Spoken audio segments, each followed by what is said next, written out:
Just call this a bit of a catch-up. I just wanted to talk about work I've been doing with ACFA for Clan MacFarlane worldwide. So the traditional Clan MacFarlane lands consist of the Argyll parish on the northwest shore of Loch Lomond, and from there they have emigrated all over the world. Currently without a clan chief, but through the organisation Clan MacFarlane Worldwide, based in the USA, their members are keen to connect to their ancestors and explore their ancestral lands through archaeology and historical record.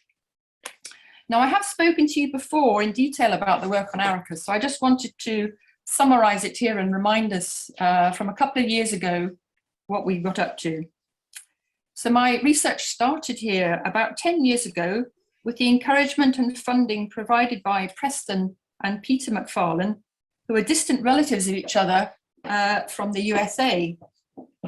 They wanted an archaeological survey of the whole of the Argyll parish, which I thought might take quite a long time. So, but we eventually agreed 15 days field work, looking for sites which might relate to clan lands before the estate was sold in 1784. So we were mainly interested in sites that date to the medieval period and up to the end of the 18th century. So you can see from this map on the right that how the MacFarlanes are surrounded by other clans, and mostly more powerful ones than they were. Mainly the Cahoons to the south and the Campbells to the north and to the west. They were surrounded by enemies, apart from to the east, I think. So initially, I looked at the historic maps and other documentary sources. We're very fortunate to have some very early maps, including the Pont manuscript maps, like you can see in the top left, dated to the late 16th century. We've got Edgar, 1745, and Roy's maps, mid-18th century as well. And of course, we've got the first edition OS maps. Now, these are really useful to trace some place names through time. And you can also get a sense of their relative locations. I mean, they're not terribly accurate geographically, maybe, but certainly in relation to each other, they're very useful. And of course, they get much more accurate by the time you get to the mid-19th century as well. Nowadays, of course, we've got LiDAR data, which is available to the public for some parts of Argyll, but not as far as I can see for the Argyll parish, unfortunately. Typical. So there are many documents relating to the MacFarlanes in the Hill collection, which is held in the Procurator Fiscal's library in Glasgow. And some of these documents go back to even to the late 14th century. So a small team of us, including Margaret and Libby there, and Peter and Preston, went to the library and we digitally photographed many of these documents. And this has enabled Maura Cross to transcribe. She's been working on them quite a bit, and she's transcribed quite a few of these, which has been very helpful. Now, history mainly records the interests and activities of the clan chiefs. So we know that the two principal medieval residences of the clan were Inverughlis Castle, possibly built in the 15th century on an earlier site, and Eilean Ivao, which was built in the 16th century. Now, other research projects are dealing with these two castles, so I didn't want to include them in my research project, because other archaeologists are working on these. Now, we also know there was a 17th century mansion at Inverughlis, which was in Argyll. This is the one drawing we have of it in the bottom left corner here. This was built after Inverughlis was burnt by Cromwell's army. And apparently Eilean Ivao Castle was still in use, but it really didn't meet the needs of the contemporary gentry. So I think they decided they wanted something a bit more modern and built at Argyll.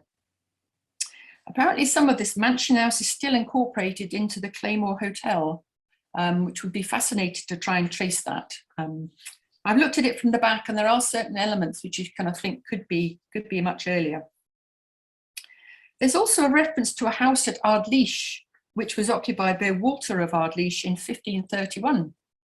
He was the son of John MacFarlane, the 11th chief, and therefore brother to Andrew, the 12th chief, and uncle to Duncan, the 13th chief. There's also a story about a house at Clattock Moor, which is near Tarbert, which was described as a modest single-story thatched house to which the MacFarlane chief, another Andrew, fled to in 1592 during a feud with the Cahoons. And this house was also burnt down in the 17th century. Now, there's also a tradition that there was a castle built by Robert the Bruce in Tarbert. And according to some historians, the foundations could still be seen in 1869. But nowadays, there's absolutely no sign of these at all. And I think they're supposed to be, by rumor has it, they're underneath the manse. And as part of our project, we did do a couple of trenches in the garden of the manse. And I got very excited when we saw a right angle in what seemed to be gravel, but it just turned out to be a path, a gravel path. So we were definitely led up the path on that one. No sign of a castle in Tarbert so far. So Clan MacFarlane Worldwide wanted to shed more light on the history and archaeology of their ancestors. And so we headed out looking for evidence of where ordinary people lived and farmed. So in 2016, we started a survey of some of the most likely areas, which were generally on the lower slopes near to streams. As long as the slope was south-facing, the steepness seemed to be immaterial, as you can see from this photograph. In total, we found about 88 new sites, which included single houses, farmsteads, shielings, bridges, mills, enclosures, sheepfolds, and areas of rig and furrow, all evidence of a mixed, mostly self-sustaining farming economy. For example, at the southern end of the Argyll parish, we walked the north side of Glen Douglas, between Loch Lomond and Loch Long. This was in the MacFarlane territory, the south side of the Glen Douglas being in Cahoon country. And here we found many sites which were new to the archaeological record, and you can see from all these red dots, all the sites that we discovered. And one of these is that one here. My pronunciation, I apologize for. Croitnine or Greatnine was one of the sites that we came across. And you can see here in the top picture, the site was surveyed by a crew from ACFA and was drawn up here by Ian Marshall. You can see two main buildings, A over here in the right-hand side and E over on the left, on either side of a stream with various outbuildings and enclosures. Now, these buildings have square corners, so I think they would have looked a bit like the house in the bottom picture, which was taken sometime somewhere in the Scottish mainland in about 1946. So you can still see cottages like this occasionally. Square corners, high gable ends, usually a central doorway and a couple of windows. This does actually have a chimney. I think it's hidden in the back there. There were often, early ones would have had a central chimney. So this settlement was depicted in the mid-18th century on Edgar's map, along with several others, some of which still exist as occupied farms. And here you can see Croitnine written there. So you can tell it was in existence by in 1745.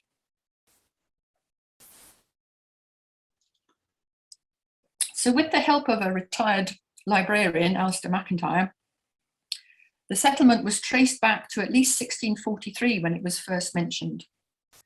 And a rental from 1708 shows that there were two families living there in the two parts of the town. And I think that matches quite nicely with what we saw of the two parts of the settlement on either side of the stream.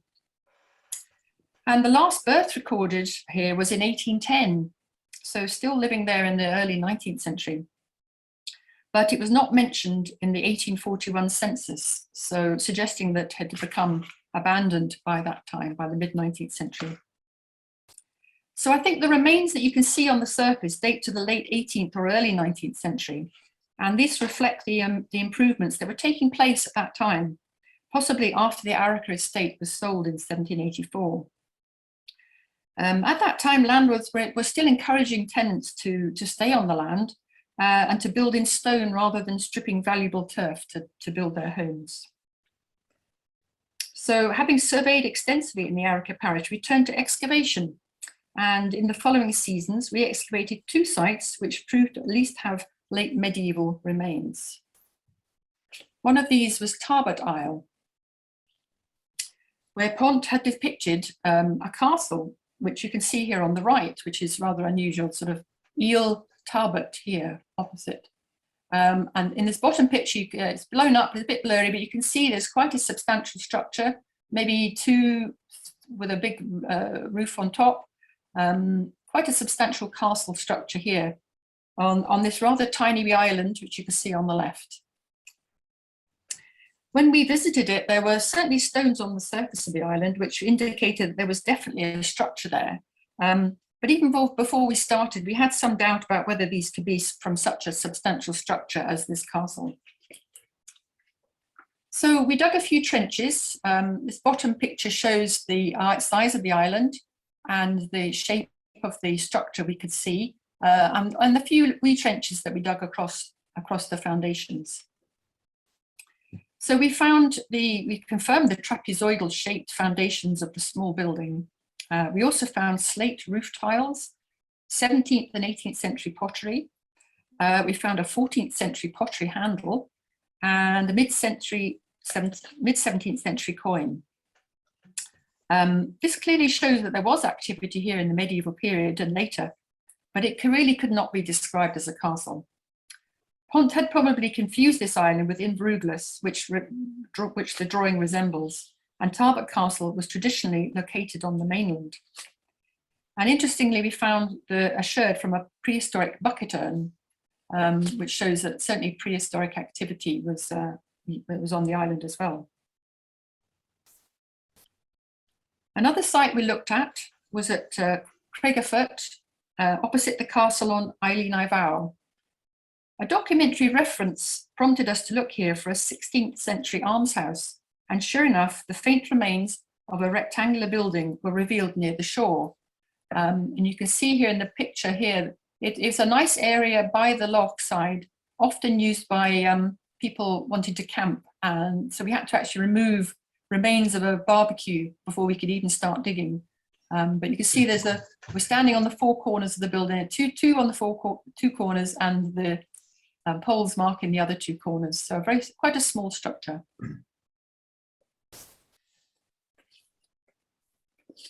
So this again proved to be a small stone-built rectangular structure with medieval pottery, late 16th or early 17th century window glass. And I interpreted this as the almshouse built by James MacFarlane between 1612 and 1625 to provide for passing travellers passing through the district. It would have also been handy for him to stop at before he got over to his own island. So it's a little, I'm sure it benefited himself as well as other people. So more recently, I've been working on the site of Ardleish, which is the top end of Loch Lomond. The current site with this place name is located on the east shore, as shown in the first edition OS map. As you can see in the bottom right here, Ardleish, and there's a few buildings in this bottom corner here. This is in the mid-19th century. And we can also trace the name back in Edgar's map. It's here on the east shore, Ardleish, and also in Roy, over here, Ardleish, with a few, 1, 2, 3, there's about 5 or 6 buildings shown there. However, Pont's manuscript map is a bit sketchy, but it does show some place names.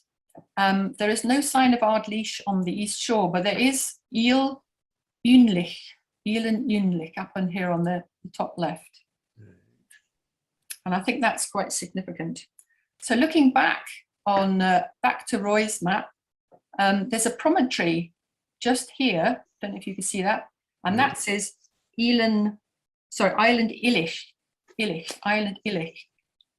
So I think there's a link between Eel, even though he doesn't show an island here, it says Eel and Unlich, and then we've got Island Illich here, and I think they're the same thing.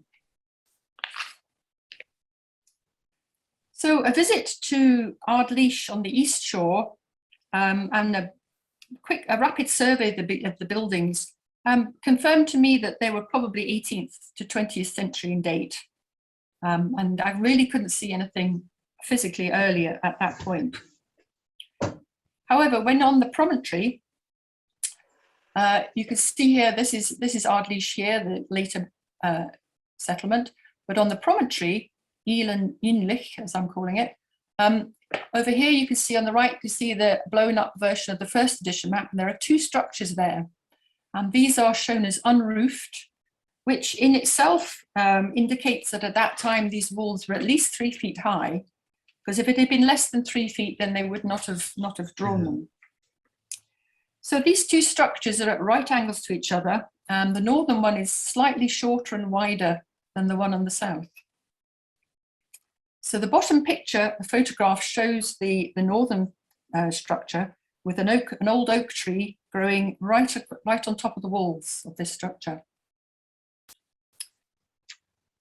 So with the mention of Walter of Ardleish in 1531, I propose that this was the original site of Ardleish, where Walter, close relative to the main chief line, lived until his death in 1547 at the Battle of Pinkie Cleugh. I am no place name expert, but there are some similarity between these place names, which you can see written out here at the bottom right. You've got Inlich and Pont, Island Illich and Roy, and coming to Ardleish. I think there's a similarity there. Perhaps after the battle, the new owners moved the farm to a more accessible spot on the east shore, and the place name has evolved from Island Illich to, I won't keep saying the names badly. You can see that. So here's the promontory from a drone photo, which a student kindly took for me. The buildings are on the southern end of this, underneath the trees. And you can see how low the ground is to the north of that, and how easily it would be to get cut off if the water rose. And it would in fact make this an island. So you could easily see how this could be an island. So in 2018, we started digging here, and we were ferried over from Ardleish every day, from Ardleish in this top corner, a bit over the harbour's a bit further left, ferried over every day to the site. So we excavated the northern structure for a couple of weeks, but it was in September, and the increased rainfall, and unfortunately the water started rising, and we experienced for ourselves how fast the promontory was turning into an island. And we had to stop because it was really becoming too dangerous. So this is the structure we excavated in those 2 weeks. As you can see, there's the oak tree in the top right-hand corner, right over the walls. It was fairly wide compared to its length, has got slightly rounded corners. It had a rough earth floor with some cobbles. Some in the entranceway were cobbles, and here's the entrance on the slightly off centre on the left-hand side. And possible post pads for roof crux. And we reckon some of these big, large stones here could have been for the post pads. They could have been supports for large crux. And there was an ash and charcoal from an informal hearth in the centre of this end of the building here, this darker patch here. So a reconstruction, I saw this in a museum somewhere, I'm afraid, I can't remember which one. But you can see how these massive crux supporting the roof are supported on these really massive stones, post pads. And it gives a good impression of what this structure might have looked like. So we have the walls are of stone, and they go all the way up to the top, but they don't actually support the wall, the roof. And you can also see a central fireplace here with a timber and daub hood built into a dividing wall. So that might have been what it looked like. The finds from this site, we have half a lead musket ball, which you can see at the top there. We've got some 14th to 16th century pottery. We got metal nails and many, many Bronze Age and Iron Age worked flints. So this is all consistent with the idea that the site was occupied in the 16th century and had been abandoned possibly after Walter died in 1547.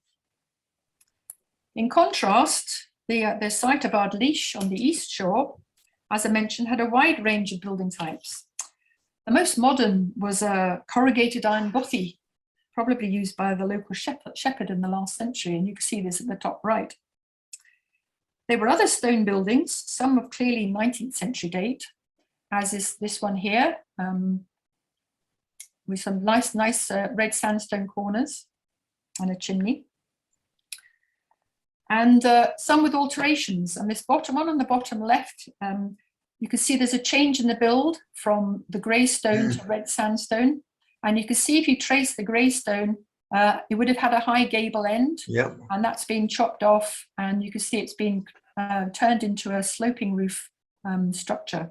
So there was a few alterations like that you could see around the buildings. Now, I think the earliest structure here was one that it was hard to photograph because it was so overgrown, but it's quite massive. It's 2 stories high. It had 2 fireplaces, one at each end, and possibly one on the second floor. But as I say, it was rather overgrown and difficult to see. And because of the nature, it had to experience some collapse. So it was also quite dangerous to get too close. So we kind of left it. But I'm fairly convinced this is the original, probably 18th century house. So last year in 2021, that's right, with a team from yourselves, from ACFA, we excavated a few small test trenches around the site to see if we could pick up any evidence of occupation earlier than the 18th century. We did find a lovely cobbled surface, which you can see in the bottom left here, a beautiful drain down the centre of this cobbled surface. We didn't expose any more than that, and we certainly didn't dig through it because it's such a nice feature. And I think it's probably a nice early feature as well. In front of the original house, I think there was a flat area with a garden, and this had been later used as a sawmill. And you can see here Ian's inspecting the rather dangerous sawmill blade and massively ironwork of the sawmill here with corrugated iron roof. But this is probably after the house had been abandoned.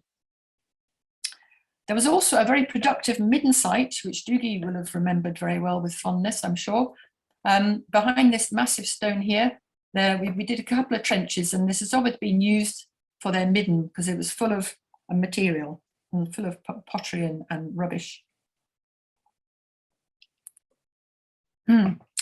So here is some examples of the pottery we found at Ardleish. It was all industrial ceramic, and here are some of the prettiest pieces.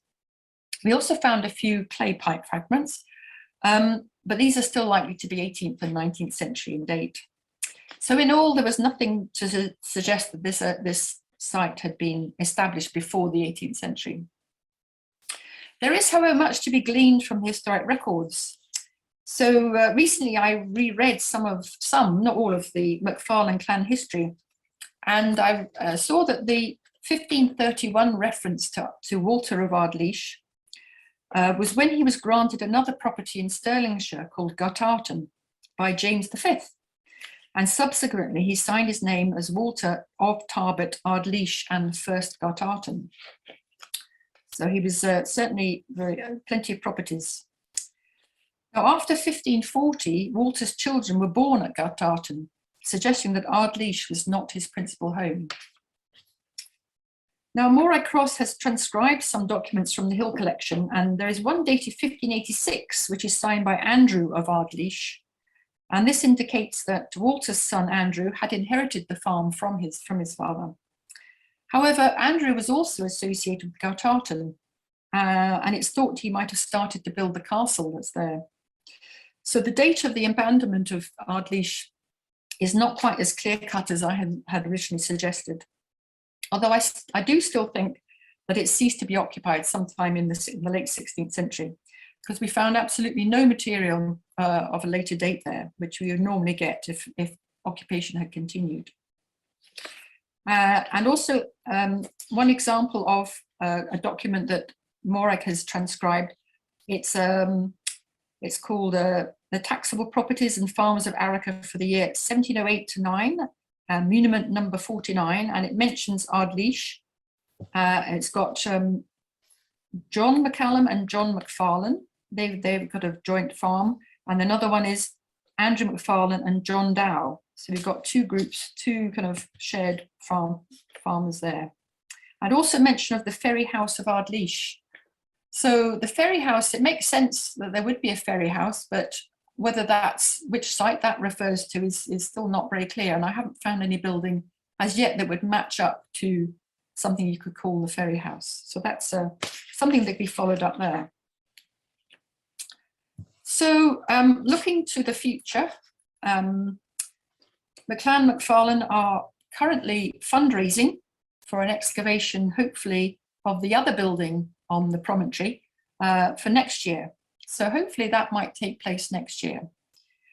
In addition to retrieving more dated evidence, I hope to show that this might have been the main house, because it does have a better view up the loch than the other one.